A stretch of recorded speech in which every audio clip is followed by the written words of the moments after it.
Hi everyone, welcome back to my YouTube channel. My name is Barbara and you're watching Barbie Talks Environment.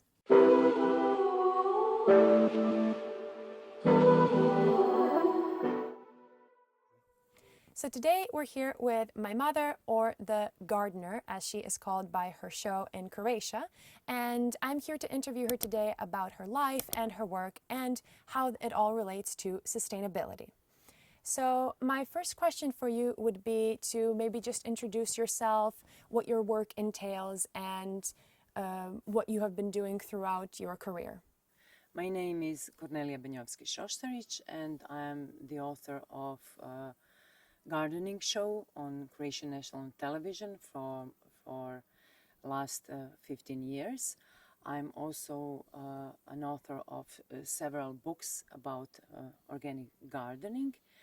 I have a YouTube channel, School of Gardening. I'm active on other social media like Instagram and TikTok.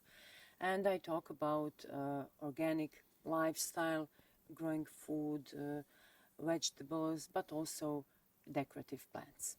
So you're also a garden designer.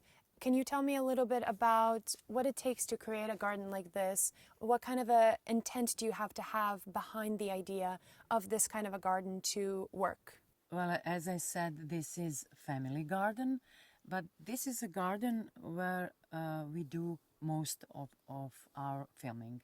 So I have two ornamental gardens, two vegetable gardens, two greenhouses, and a lot of places to film. But this is all very well connected with a lot of flowers, a lot of ornamental plants that serve not only for our pleasure, but for wildlife as well. But the main focus for most of our shows are vegetable gardens, because I think it is very important to educate people how to grow food organically in their own gardens. So this is a rather large garden. It's around 2,000 square meters. That's right. And I can imagine it takes a lot to take care of this kind of garden. Oh, yes. It's a full-time job for It sure. is. But for a lot of viewers, they most likely live in a city or maybe not, but not everybody has a lot of land to work with. So do you have any advice for someone who wants to live a sustainable lifestyle, eat organic food, have plants? What could they do? Yes, you said it right. This is a large garden because we have to cover all these topics. So I do have a lot of work, but it is possible to grow a lot of food on a rather small place.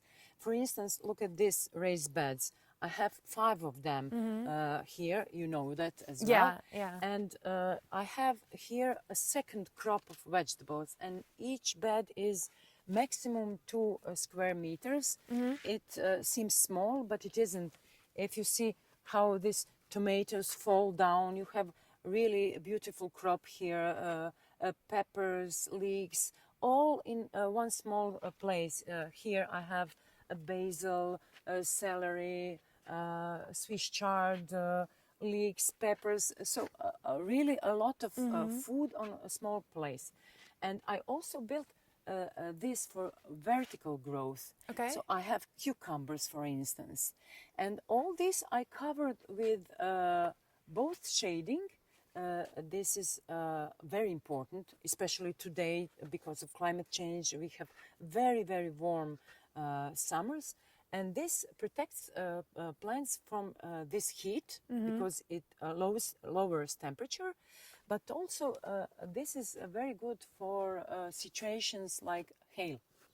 Yes. So double protection. Of course, And I yeah. think this system can work very well in really small gardens, family gardens, or even terraces. Yeah. It is possible. So why is having a property like this, a garden like this, important for the future? What does this mean for sustainability? Well, I don't mean everybody must have such a big garden, but I really think that owning a land and having a garden is very important. but not just for growing food, which is basically important, Yeah. especially organic food, because you eat healthy.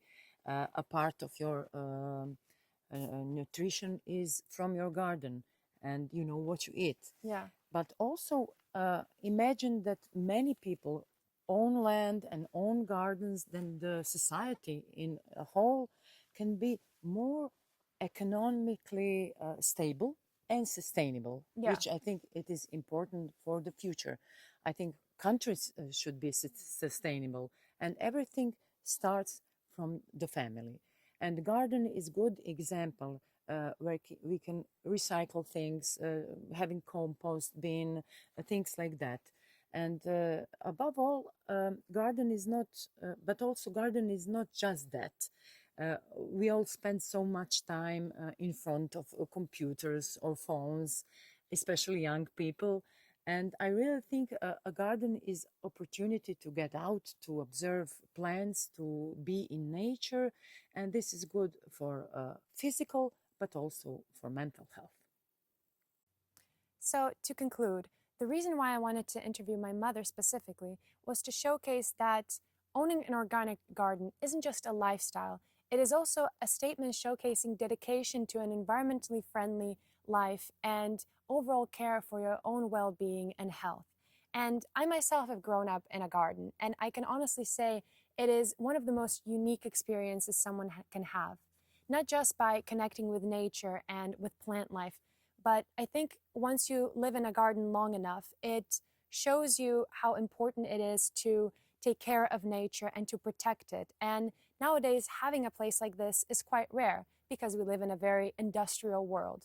But it is precisely why places like this need to be protected and promoted as the best possible lifestyle and the most sustainable.